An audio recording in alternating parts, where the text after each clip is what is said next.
Aaron Rodgers. Wait until you hear who our guys think can take the Lambeau Leap and win in Green Bay. And how much is at stake for Brian Kelly and the Fighting Irish? Is Notre Dame's reputation on the line? We'll talk about that and so much more today on Get Up. Thank you so much for joining us. I'm Ryan Smith in for Greeny. We've got our whole football crew with us. We've got our guys in the house today. Marcus Spears, Jeff Saturday, Dan Graziano, ready to talk some football and a lot more. So let's get right to it with the game of the night. Buffalo, Patriots. And this was a great one. Josh Allen dancing his way into the playoffs, visiting the Patriots. Bills looking for the season sweep over the Pats for the first time this century. And it started with a little bit of trickeration. 4 minutes left in the first quarter. And look at that. Jaquan Johnson taking the snap on the fake punt. The Bills stacking the box, but it didn't matter because watch. Just real smooth. Completing that pass, keeping the drive going. How about that? Under 1 minute left in the first quarter. 4th and 1. Patriots 43-yard line. Allen fakes the handoff, keeps it for himself for a 22-yard gain and the first down.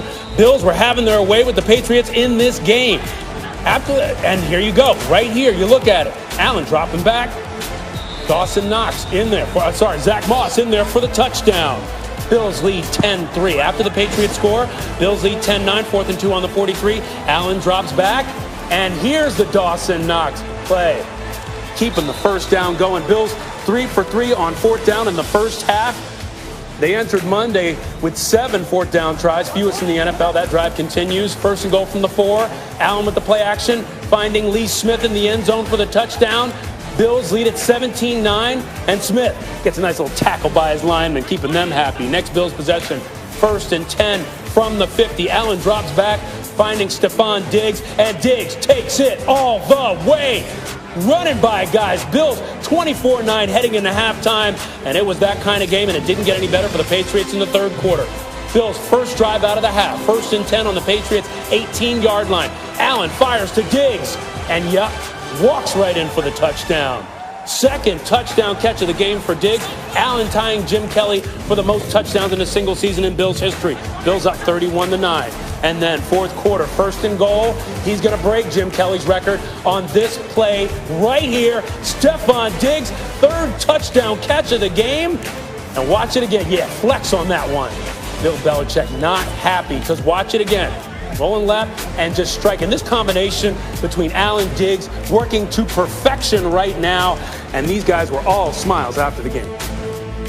That's Josh Allen, Grandma! MVP. It is Josh Allen. Hey! What's wrong with them? Oh, wait. Do you think Josh Allen's the MVP, Stephon? 100%. Hell yeah! You thought I was about to say something else? That's my, especially my MVP.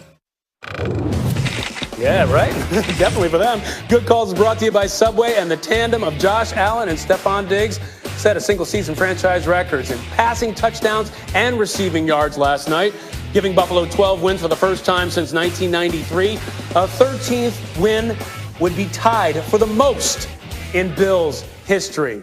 So let's welcome in our guys, Jeff Saturday, Marcus Spears, Dan Graziano. Guys, here's the thing. This Bills team is on fire right now. And, Jeff, I have to ask you, how serious of a threat are the Bills to the Chiefs right now?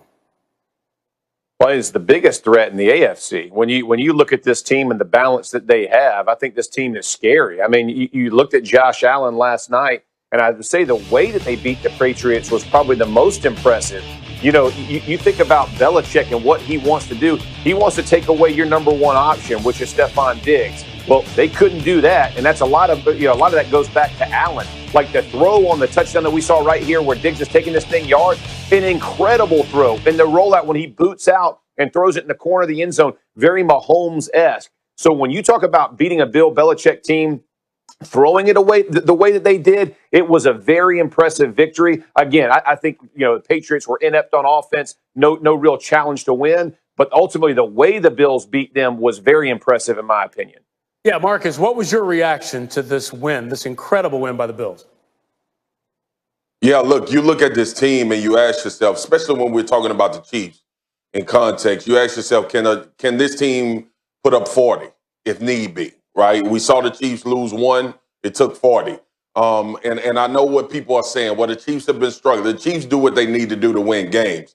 And if you look at Buffalo and how they're built to have that same type of success. I love the aggressive nature, too, of Sean McDermott. I love the fake punt. I love the fact that they're like that Brian Daboll, the offensive coordinator for the Buffalo Bills, are allowing Josh Allen to do what he does. But like you see here on the fake, these are the things that you need in order to beat the Kansas City Chiefs. The one other thing that was impressive last night, Ryan and guys, is that Buffalo never took their foot off the gas. And that's one big thing you need in order to beat the Kansas City Chiefs. They're playing with uber confidence. You see it happening on the defense side of the ball, and I don't think that side of the ball gets mentioned enough because of the success they've had offensively. But you look at Tre'Davious White, Poyer, all of those guys in that secondary, those are the guys that you need against Patrick Mahomes and that squad. Buffalo Bills look really complete, and they look like they can compete against the Chiefs. And Dan Graziano, I think at the beginning of this season, I don't think we ever thought we'd be talking about the Patriots as an afterthought, as a complete afterthought. This year has been terrible for them. And I have to think maybe this is an end of an era, or do you think it's an end of an era here for the Patriots in terms of their run of success all these years? They're going to have to turn things around off season, what they do there. Look, the Bills are much better positioned right now and for the future. And actually, you can make a case that the Miami Dolphins are as well. But, you know, you don't want to necessarily count Bill Belichick out. Obviously, he's had more success than anyone's ever had. So you would have faith in his ability to get things turned around. But he has to. I mean, right now, the Bills are the much better team. They beat them twice this year. By the way, they beat them 2 different ways. I was at the first game in Buffalo where they only threw it 18 times and ran it 38 and beat the Patriots. And then last night, you know, they throw it 40 times. So they can beat you either way. They're like, you know, Bruce Arians wants to say the Buccaneers can do whatever they want. The Bills are the team that looks like they can do whatever they want. And right now, last night, I was watching a team and a franchise take out 20 years worth of frustration on the team that has kicked it around for so long. And it's a changing of the guard. There's no question about that. Yeah. Jeff, what do you think? A little overstated. Listen, I heard us talk about it last night.